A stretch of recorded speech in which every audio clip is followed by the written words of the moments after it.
अमरावती जिल्ह्यातील मेळघाट या ठिकाणी दिवसेंदिवस अपघाताचे प्रमाण झपाट्याने वाढत आहे। कारण वाहन चालक हे वाहन चालवताना आपल्या वेग मर्यादेचे उल्लंघन करत असल्याने अपघातात वाढ होत आहे। अशीच एक घटना काल सायंकाळी 11:30 वाजताच्या सुमारास मेळघाटच्या हरिसाल जवळ घडली आहे।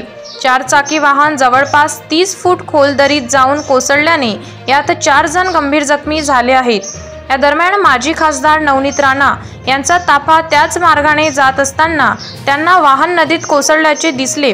यांनी ताफा थांबवून जखमींना खोल दरीतून बाहेर काढून रुग्णालयात उपचाराकरिता दाखल केलेले आहे।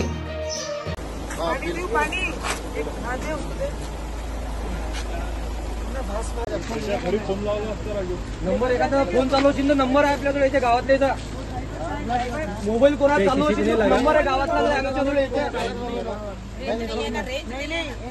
अरे नंबर आहे का रे कोणाचा हे आहे होशमध्ये हे आहे होशमध्ये ना तर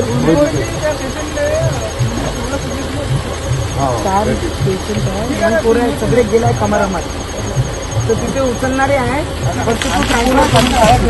गाडी टाकून दे त्यांना हरिसाल नाही त्यांना रेफरच करणार आहे। ठीक आहे ठीक आहे ठीक आहे।